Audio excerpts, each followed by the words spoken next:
Welcome to Deep Conversations Podcast, everybody. I am your host, Ryan Stewart, and today I am here. I'm blessed to have Miss Sonya Glover. She is Yes. a private investigator, and before we start, I just want to like I start off every episode of mine. I just want you to explain to the viewers who you are, where you're from, and talk a little bit about your childhood upbringing. Oh, okay. Well, first and foremost, Ryan, thank you for having me. I'm grateful, gratitude for allowing me to use this platform. Mm-hmm. My name is Sonya Glover. I'm a New York State licensed private investigator. I have 33 years of law enforcement under my belt. I possess 2 degrees in criminal justice. Um, I'm a former New York City Police Department retiree. I was a veteran for 20 years. Mm-hmm. Following that, I decided to start my own company, my own firm, which is Hard Facts Investigations. I am a Queens girl, New York Mm-hmm. born, New York native. I grew up in the New York City houses, NYCHA. So I'm part of the culture. Mm-hmm. So what encouraged you to get into law enforcement? Wow. My teenage years, I was an activist at the age of 14. Mm-hmm. Just seeing in the 80s, early 90s, police brutality. The 2 books, right? The Unbalanced Scale, Justice for Us and Justice for Them. Mm-hmm. I'm a product of the environment. I had 2 brothers, 2 Black males raised by a single Black mother, educated woman, hardworking. One of my brothers got caught up in the system. Mm-hmm. I seen how she was heartbroken.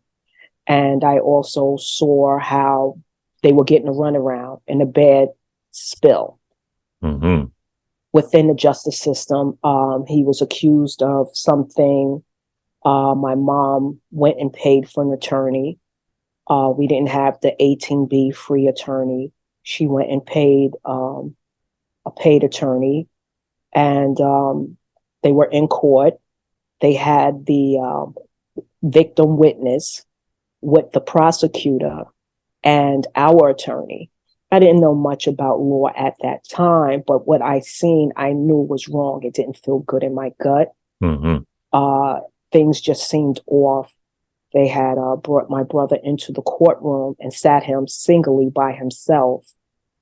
The prosecutor, the defense for us, and the victim and the prosecutor. I was standing. They didn't realize I was there. I guess I was, not noticeable. But I stood with them because I'm always wanting to know and hear.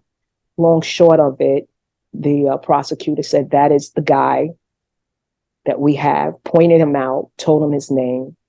The man didn't know my brother. The man couldn't describe him. The man didn't know him, but they told him this is the person. And the defense attorney said nothing, did nothing.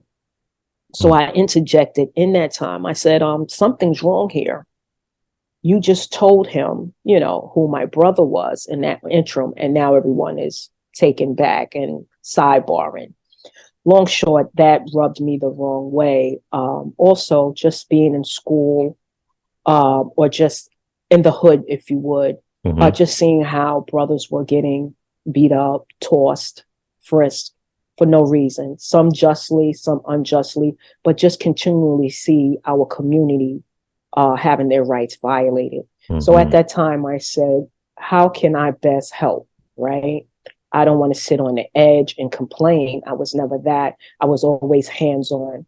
So I decided either I'm in or I'm out. And I decided to become an officer to see how I can best serve my community from the inside out. Mm-hmm. And that's what made me get involved with law enforcement, the Yeah, unbalanced scale of justice. I'll tell you a quick story. You were just talking about that story. For me, when I was younger, I remember, I've never never been to prison, none of those things. And I just remember me and a cousin of mine were at a light. I'm from Delaware. I live in Delaware, but we were at a light and a cop was next to us. I want to say maybe 19 at the time, and uh, we were both at the light. The cop is here. I'm here, and once the light turned green, me and my cousin we were just talking. I seen the cop, but nothing was. Light turned green. We went, and the cop got behind us and pulled us over. So, when they pulled us over, at the time I didn't know anything about the law either. I think situations that we go through, it kind of makes you dive deeper into wanting to learn some things. So, certain things won't happen no more. So, right. When the cop, got behind us, me and my cousin, we wasn't doing nothing wrong. So we looked at each other, we started joking, and I'm like, "Did you do something?" And he's like, "No." So we started laughing. Cop comes up and takes my license and registration. He goes back. And I want to say maybe 5 minutes later, maybe 9 or 10 cop cars, pull up. So then it was like you kind of started, thinking of like what the hell is going on? You know what I mean? It was like you didn't know, I didn't know what was going on. You're frightened, of course. Yeah, because it's like, absolutely, what did we do? So they get us out the car, and there's like I guess like an expressway. So we get out the car. They handcuff us both, and they start going through the. They didn't ask to search through the car. They searched through the car. A legal search. Yeah. So then at the time, they start patting us down. I'm just like, do what you got to do. It don't matter. Just let's get this over with and just. But then I want to say I got patted down maybe 4 times, and then the last one, unbuckled my pants, pulled my pants down, and told me to face the road. All the cars are going by real slow, just looking. So me and my cousin are standing there with our pants and underwear down, and it's like, kind of like, humiliation at the time. So it's like that's what it was designed for. That's what they did. And but the whole time they're like, don't they're laughing, but they're talking to us at the same time, and they're like, don't F with us. We're the biggest gang in Delaware. So it was like when nothing happened. We was probably in that situation, standing there like that for maybe another 5 minutes. They unhandcuffed us, they pulled our pants and stuff up, and then it was like they told us to go home. So it was like, but that ride home was like, I want to say, probably the quietest that it's ever been for me and my cousin. You know what I mean? Because it was absolutely. Yeah. So we were kind of, taken back a little bit. But I say that because I always want to know, why do you think, it's like that for people in our community, that we get, that we end up in situations like that, or we ended up in situations where it goes overboard. You know what I mean? Well, I would like to first say I'm sorry that happened to you. Mm-hmm. That was horrible. And just imagine how many other people on a daily basis go through that, right? Mm-hmm. It's unfortunate this was not an isolated incident. Mm-hmm. I believe these things have been going on for over 600 years, right? To demasculate, the Black man, to humiliate, to strike him of his manhood. That's the best thing they can do, right? They come in our communities to control us, right? It's to place fear, and it's a form of keeping us in line. So this is why this happens. This is nothing new. Right. It's not just in the police department. It has happened since we have hit the pavement of this great America, right? Yep. These are the tactics that has been stowed upon us from the beginning of our existence here. And it's to keep us in line, to place fear into us. So that's my thoughts as to why this continues to happen. Yeah, it's now for people who are unaware what the role of a private investigator is, could you explain to them what that is? A private investigator is a detective, if you will. We investigate as an officer who is sworn by a department, whether it's Delaware or New York City. We still do the same things. We are the private where the police cannot go, or where something was overlooked. You would hire someone else to have an extra pair of eyes to look into whatever it is, where whatever city or state you live in or reside, there are just certain boundaries or avenues or resources that they can go. But when you need that extra push or you need that extra mile done, that is something that a private investigator would do. We would come in, we would go the extra mile where maybe the detectives of a police department has exhausted all leads, or they're only are able to go so far. A case can only sit for maybe 90 days, and then it goes to the cold case, and then they have a stab at it for so long, and then it sits on the shelf. At that point, we would come along, and then we'll pick it up, and there's no time restriction to do the investigation thoroughly. Not that they're not doing a thorough job. Right. That's not what I'm saying. There are excellent investigators and detectives doing an amazing job, but sometimes your hands are, because of policy, your hands are tied, or time restraints, or it's just not in the budget. So that is when people call us in. Sometimes the police departments, they do not handle civil aspects of investigations. We handle civil. Infidelity. We follow spouses around, and we get that information. That is not something that a police department would do. They will not take on civil matters, but we do, and we go to, just the extra mile. Not that they're not doing a good job, because they're doing an excellent job, but we just continue on with the with whatever the case would need. Now, I kind of want to go back a little bit before we talk about your business with the hard facts investigation. But you said that you were in law enforcement for 33 years. Now, you being a woman of color, when you entered that field, did you have any emotion of fear, when you jumped into that field for you? And if you did, how did you overcome that? I didn't have any fear. I fell right in. I wasn't apprehensive. I knew this is what I wanted to do. When I started in Brooklyn. And if you make it in Brooklyn, you can make it anywhere. And so me out there in the street was just like me being home. I'm a native New Yorker. I'm part of the culture. And it was nothing for me. I wasn't afraid at all to walk in that arena at all. I didn't have any fear. Now, going into your business that you said your firm that you opened up, the hard facts investigation. Now, what type of clients?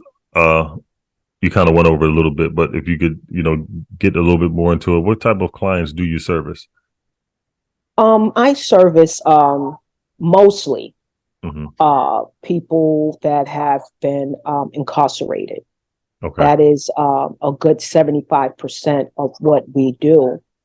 We have a lot of clients from various correctional facilities that have been incarcerated, and they are saying that they're innocent. They have been wrongfully accused of whatever the nature of the crime is.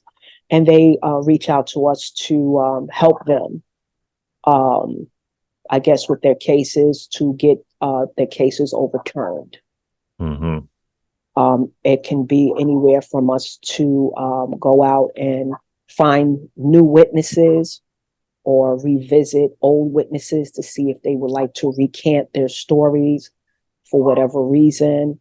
It may be something as going back to a crime scene, looking for maybe something that was overlooked, maybe a surveillance camera, or maybe where he said he turned left and they said he turned right, and we have to show where that couldn't have happened that way. Reenact, reconstruct a crime scene. So those are the things that we do. But 75% of our cases come from women and men that have been incarcerated and wrongfully accused. What makes you passionate about criminal justice reform, and what does real reform look like to you? Wow. I'm passionate because, like I said, I have family members. I have brothers, cousins, nephews, my neighbors, what we would call our play cousins, right? Yeah. Yeah. A lot of them have been arrested, incarcerated. Everyone has a story, and I have the ear, and they lean on me. The parents, they call me, they lean on me. And when I speak to the parents, some of them I know personally, or I hear a mother cry, or I hear a mother speak. It resonates back to my mom. I remember how she felt when she was in the trenches. She was a hardworking woman, and these things were happening, and she, just her cry, her pain. So I am passionate about that because I know it firsthand. I know the inside and I know the outside of it. I know both spectrums, and I know that there is no balance, and I know some things are definitely wrong. So I'm passionate about helping get it right. So that's my passion. Reform. It's not as easy as people think. It's a lot of rewriting policy. It's a lot of people who say and run for certain offices to take it serious. And once you get in there, to really push the agenda.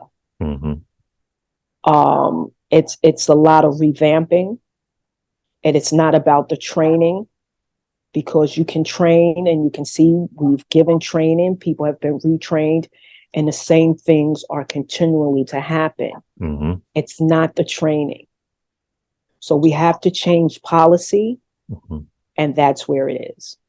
It's with our local and state officials. And I was going to say, because I feel like this generation sometimes, it's my dad always calls it the microwave generation. He said everybody wants everything, instantly. Right now. Yeah, right. And they want everything right now. So it's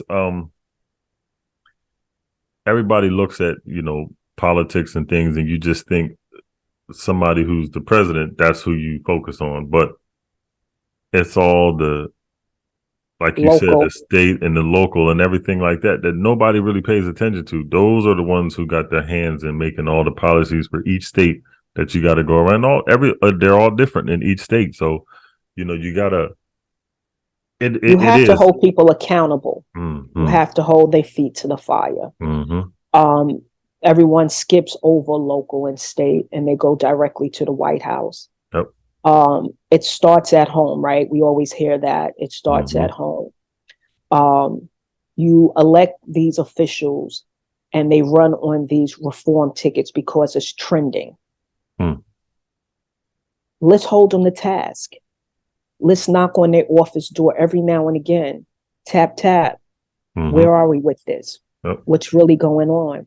How about we, instead of lining up to go to the cookout, let's get a bus and go up to wherever the capital is in that state and sit in on some type of legislation meeting or whatever's going on and let your voice be heard. Just show up, pull up, let them know, hey, how you doing today? We're just doing a follow-up on what's going on. You did say you were going to do that. It's not something that's going to be done 1, 2, 3, but we're already at 5, 6, 7. This is not something, reform is nothing new. And it's trending now. But we were asking for this since the 80s. We were asking since the 90s that I know of, right? I'm sure this is the 60s, the 70s, and beyond. So we are tired of the waiting. This is anything that's new. It's now more prevalent because we have the internet. We have these different live streamings and so forth, and everything is trending, right? It's what's now. But this is something that we've been asking for and crying for continuously, and nothing is going the way it should, because we as a community, we have to start holding ourselves accountable. We have to start doing the work and stop allowing and stop waiting for someone to do it for us.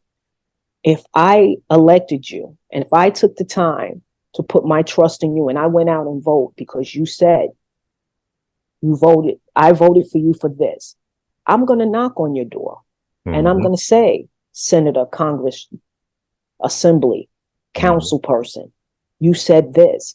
We have to start holding others accountable.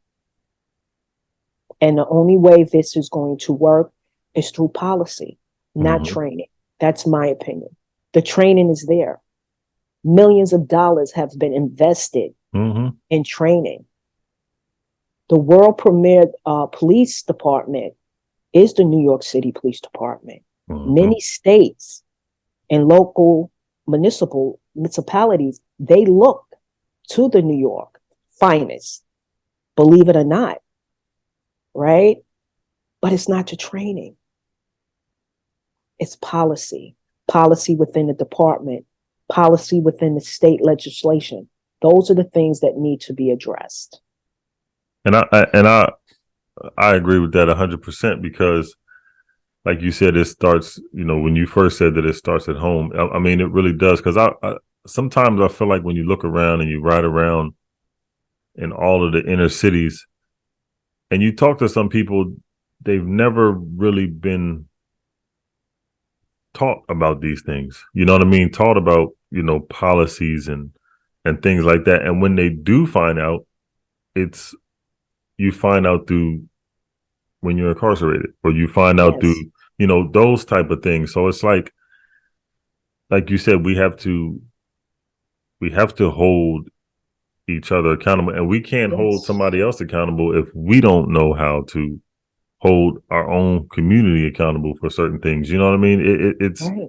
We definitely have to do better as a community. As a community, yeah. It's, and I feel like there's it's unfortunate. It's so much trauma, that goes on in the community, and it's been years and years and years. So we look at each other as damaged goods. You know what I mean? Okay. Because we don't. Sometimes we don't see ourselves as somebody because of how we were taught and how we, going all the way back through years. So it's when you see somebody who looks like you may not like yourself. So when you see them and they kind of resembles you're gonna automatically have some hate towards it. You know what I mean? And that's where the people I've talked to, that's where the shooting comes from. That's where, a lot of that stuff, because I'm trying to erase me through you. You know what I mean? And it's a deep kind of thing. But with the job that you've had of being a private investigator, how has that tested you mentally? Because I know you've seen so much. Sometimes the nature of the crime. If it's a crime of a child, that can impact you greatly. Just revisiting going over reports, going over evidence,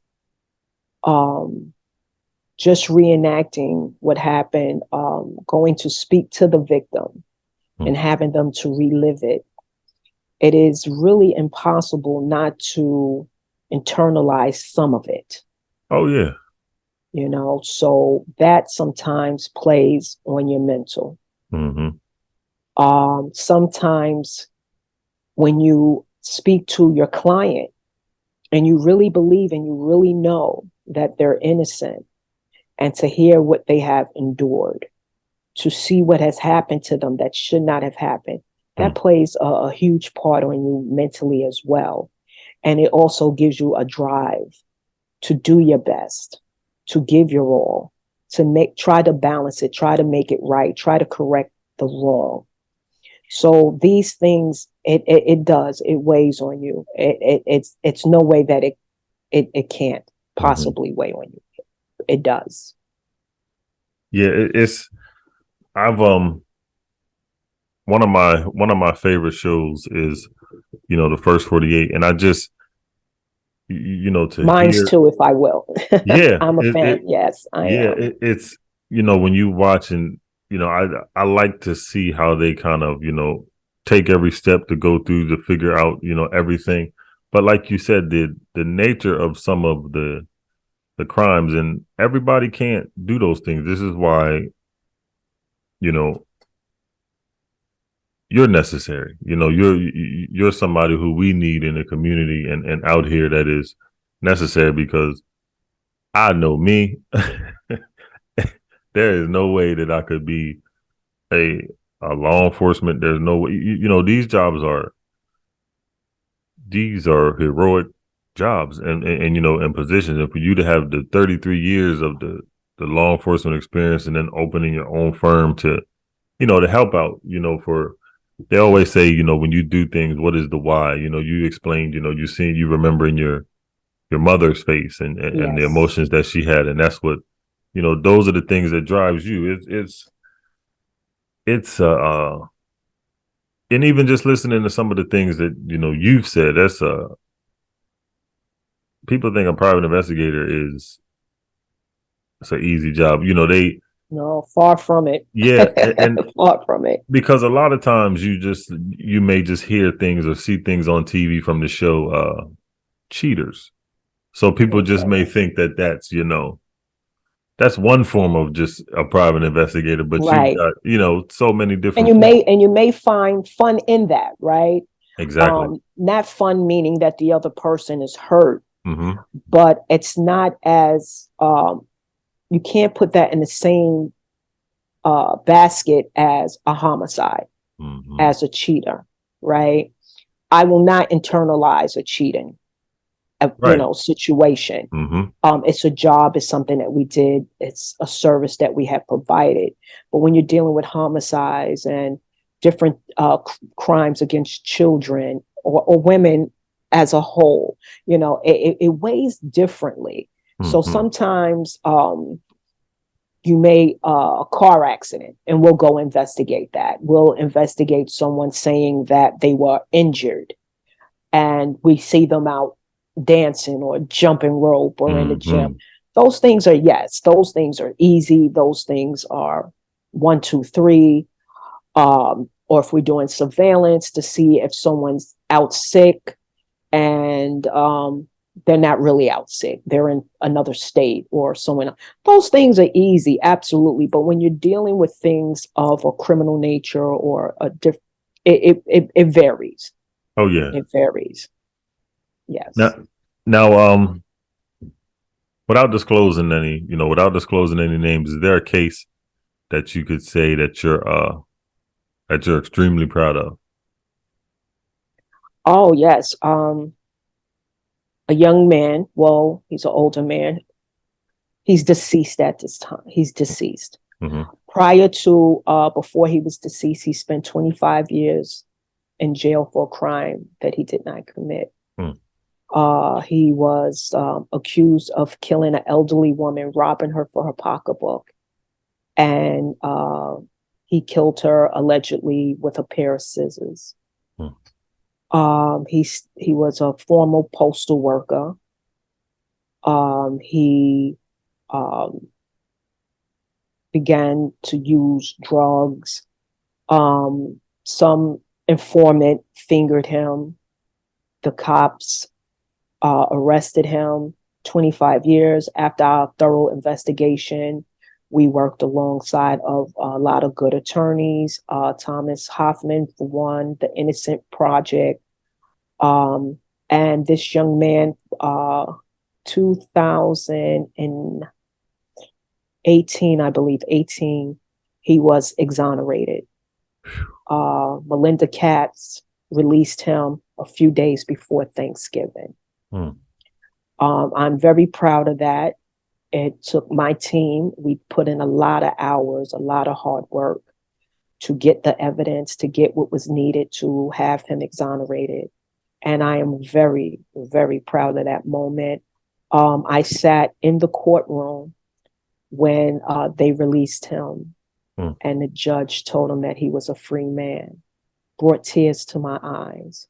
Once he walked out the courtroom, just to finally physically meet him and embrace him and able to speak to him was very rewarding.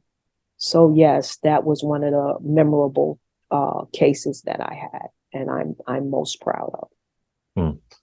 That is, see, and those are the kind of things too. And this, like I said when I was speaking to you off camera about, having this platform to allow people to, express those kind of things.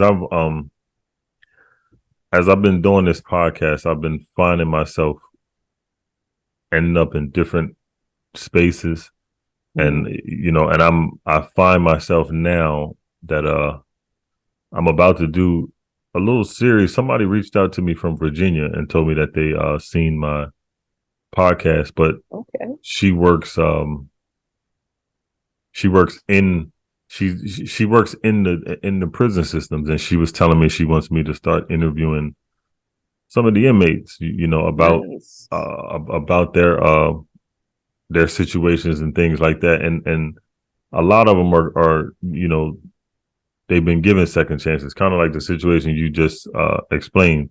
So I think that is going to be That's going to be huge. yeah, because I think I mean just that's everybody makes mistakes in life. You know what I mean? Yes, I think the do. Bible says that we're all, that we're all sinners. And I think just to the prison system, it plays a extremely mental, it's a mental weight on Yes. a lot of people. So when they get out, they're not Ready. yeah, and there's no place for you to go to where you can kind of train your mind to get back into the world. I want to interject just on that. Okay. There are some men groups. Mm-hmm. They have like NAA meetings, and they sit together and they speak and they lean on each other. So I don't know, each state may vary, or maybe they don't have a program there, but I think that should be plugged as well. They need to have someone to speak to, absolutely, to get back into society, absolutely. Yeah, and I just think it's everything that you're doing is, I think it's big, and it's not. Thank you. A lot of these things, like I said again off camera, that they're not. This isn't pushed to the forefront like it should be.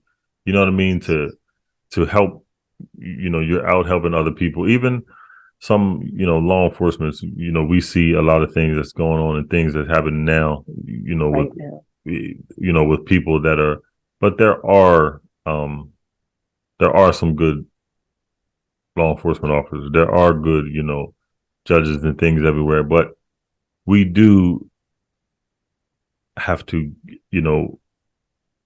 again, these policies have to change, because until that, we're going to continue to see through social media, through television, and all the things that are happening now that it's crazy.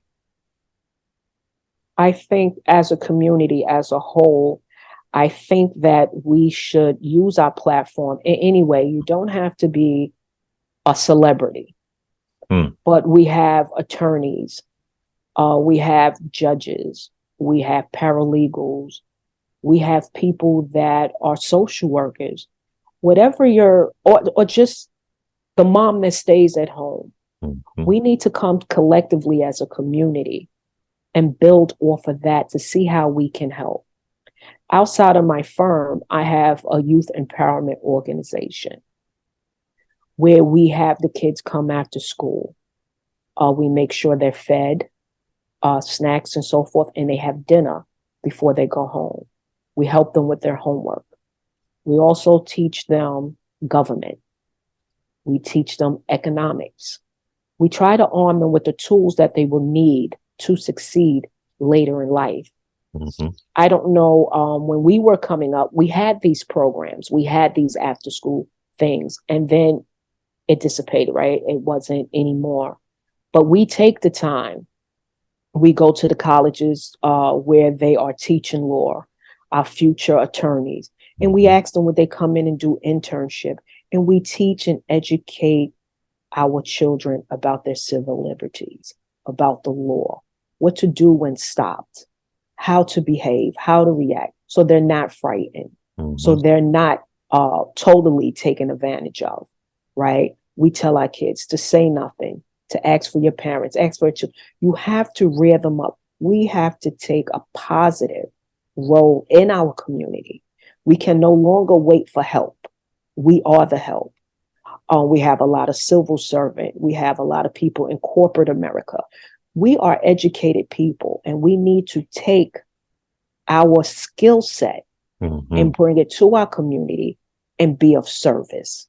That's I think that will help us get over that plateau and keep us running, because we have to take back our community. Help is not coming. We are the help. I just wanted to share that. Yeah, and that is, and I agree 100%. I think if we holler and we shout about things not being done, but like piggybacking off what you said, we have to, we got to be there for one another, because yes, it's nobody there that's going to help us, but but us at this point. And we're the ones who knows us better than anyone. We take more time, tell them, well, you don't understand us. You don't know our needs. Well, we know our needs. We know what makes us work. We know where we are falling short. We know the ills in our community because we are there. We're living it. So it's for us now to stand up, get in the front, use whatever platform, right? Because we all have a platform. We all have a skill set in something. You don't need to have a degree. You don't need to have a title. You could be the mom that stays at home. You could be the brother that's hanging on the corner.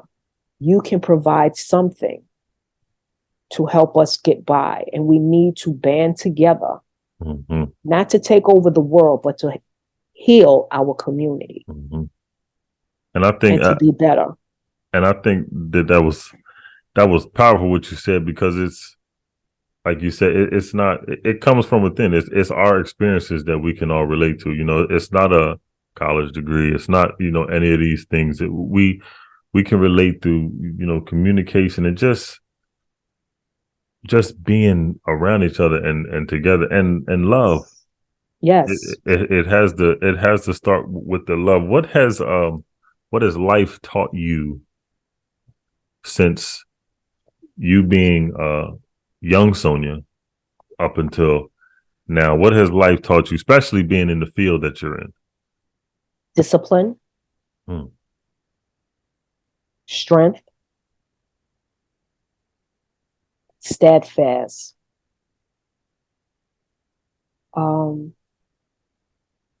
It's taught me to be persistent. It has taught me to not take no to mean no, but they really meant yes. They just don't know it yet. It's taught me to be more compassionate, and it shows me love. It allowed me to know that I am loved. I'm capable of giving love. And that's what our community needs more of. So I learned a lot from young Sonya to now. And the greatest thing is just to be strong and persistent. Hmm.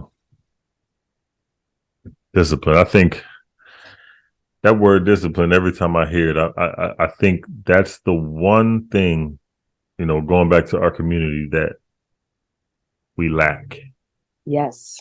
is discipline. I don't know what it is. Every time I hear that, I worked in our communities for, I want to say, the last 12 years, and just every day, being in the city, being around the city, and talking to different people, it's just like that's the one thing that I've noticed. There's every story that you hear, it's love there, it's pain there. There's so much energy and joy, even through all the pain. There's joy in everybody's life. But the one thing that I think that I get out of everything, is it's the lack of discipline. And that's what I was saying earlier about, the trauma and everything. All of that weighs so Yes. heavy that it's hard to be disciplined with everything that you need to do, because being us is a difficult thing. Being a black and brown person in this place is Yes. an extremely Very. hard thing. Everybody Oh, thinks that yes. we complain. When we say things or something, they tell us that we complain, so it makes us just keep quiet and just move on. But we human. That Right. those things are, we have to, if we just get together and start loving and learn how to be disciplined. Phew, Yeah, we have to triage each other, right? yeah, We have to go back to the basics, right? Of caring and taking care of each other. Something as small as if you would walk down the street and you say, "Hey, sis, how you doing, brother? How you yeah, doing, sis?" They looking at you like, "What happened? yeah, Who said what?" yeah. That is true. Everyone, we're on that defense right away, that Hmm. attack mode. And I'm just so glad to see someone who looks like me that made it into the next day. Yeah. To God be the glory. Hey, I'm glad to see you. But now we're so intense, we don't even know how to accept that. Hmm. And sometimes, I catch people off guard, and then oh, okay. So yeah, we have to get back to the basics. We have to start loving on each other, and first and foremost, hold each other accountable. Hmm. I That's heard a that's major. I heard a guy say one time, like I said, I was working in the inner cities, and he was locked up for a few years for some things, but we were just talking, and he said, we were talking about just what you were saying about, you know, he was saying trying to live in the community and just trying to get back out in the community. And um, he said, I think that I've longed. He said, I've longed for. He didn't have a father, and that's it. And he said, I've longed for love for so long that I don't even know how to accept it when it comes around. He said, even from my sisters, even from, he said, because I've been asking for it and nobody's been giving it. And the reason that he said he did what he did, it was out of attention. Yeah. I mean, he was looking for some kind of attention or love. And he said, now, that I'm out here, I don't even know how to accept anything good, because I've been longing for it so long, I don't even know what it looks like. And it was just, when he said that, I was just like you said, certain things, it resonates with you, and it sits in there, and it sits on your spirit all the time. And it's like, I think about it all the time. You know what I mean? This was maybe 4 years ago. And I still think about it to this day. And I'm like, we gotta, we have to figure out a way to, again, as a culture, just to, I don't, it's, you're doing the right thing. You know what I mean? Just to be out there in the community and stuff. It's like we gotta bring our brothers and sisters together because the men don't understand how to be men now sometimes, and the women don't know how to step in their place as a woman. And this everything is off, yeah, off, it's unbalanced. Um, like again, everyone is on this attack mode. I'm mm-hmm, ready. And you was just saying, I was just asking you to pass the salt. Oh, okay. You know, we're that way. We have to be more loving again to each mm, other. We have to start talking, making yeah, eye contact, you know, not getting in your business, but just in the business on checking on each other and really mm-hmm, mean checking, right? Really checking on the person or your neighbor or your persons. We just have to get back to the basics, mm-hmm, you know, the basic of the check, the basic, are you okay? And when you ask if the person's okay and they're not okay, try to be of service. mm-hmm, Try to see if you have the resources. And you may not be the person that can fix it, but you may know someone. Just do a referral. mm-hmm, And again, I'll go all the way back, accountability. Accountability. Because if we were on point, we wouldn't need policing because mm, we'll be policing ourselves. yep, And that's what we need. We need to police ourselves.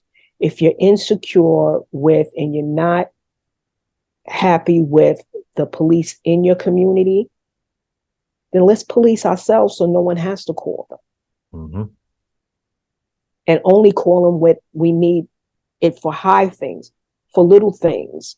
We can do that ourselves. You know, something simple. If Miss Johnson and Sister Margaret is coming from first service, they should not have to walk through a crowd of brothers mm-hmm, throwing dice. mm-hmm, So we shouldn't have to call the police for that. Those young men should be checked by the community mm-hmm, so that the mothers can come home from first Sunday without a hassle. Opposed to now, you call the cops and it's escalating. Nobody's de escalating everything. And now we have a record. It's about us being accountable, taking care of each other, and policing ourselves. mm-hmm, That's what I see for us. mm-hmm. What are some goals? What are some goals for you moving forward, Miss Sonya? Bringing more brothers and sisters home that have been wrongfully accused, taking our young brothers and sisters and getting them in college, through, and being productive citizens. Those are my goals. Mm-hmm. You have been you have been amazing to me Oh, today. thank You know, you. in this interview, It's a pleasure being here. just your spirit. You know, there's a I don't know, there's like a soft like sternness. You know what I mean? So it's like you know there's a and it's a you know you're about your business. You know what I mean? You want to Yes.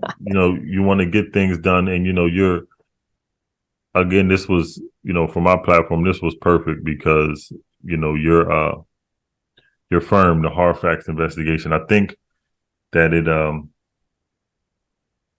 we need more of that in different cities. Are you matter of fact? Are you planning on or Actually, have we you thought are. about Yes, expanding out? we have. We are planning Atlanta Mm-hmm.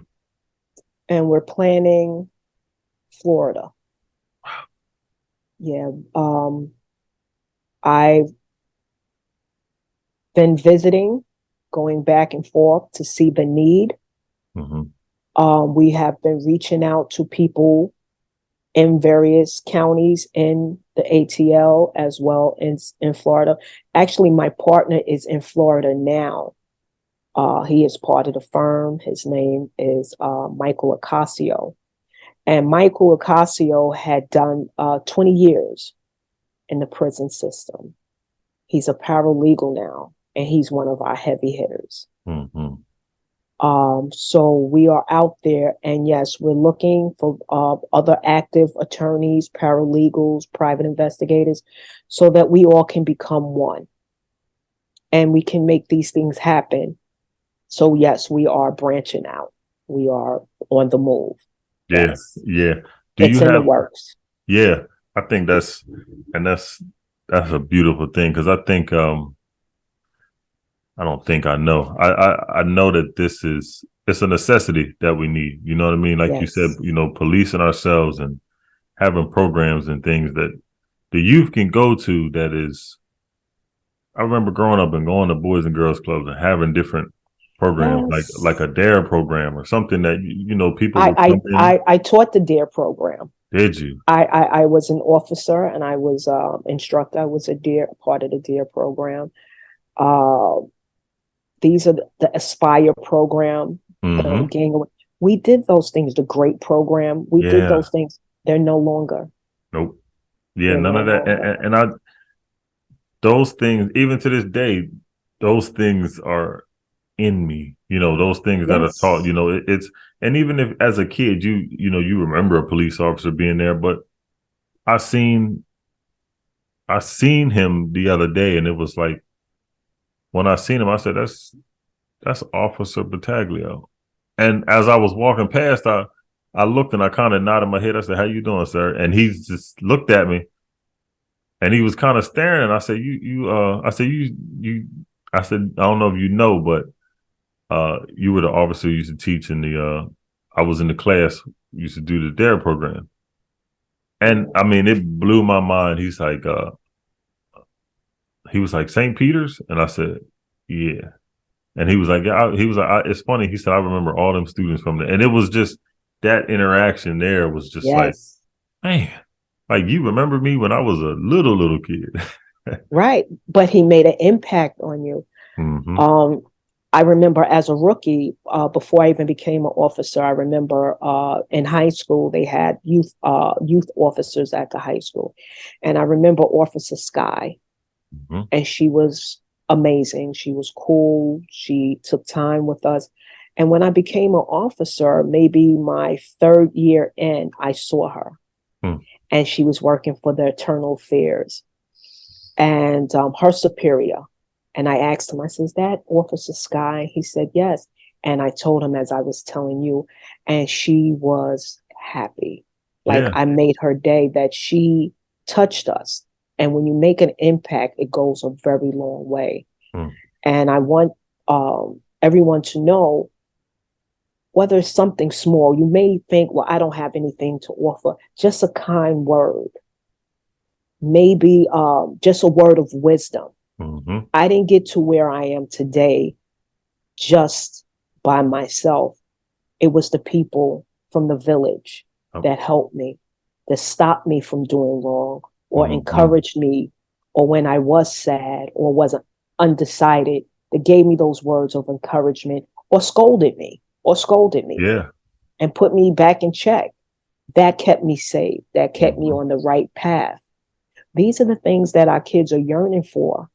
And these are the things that No. cost nothing, No. that can help mend some of the things that can help mend the community. And I think that we, again, need to get back to the basis. Mm-hmm.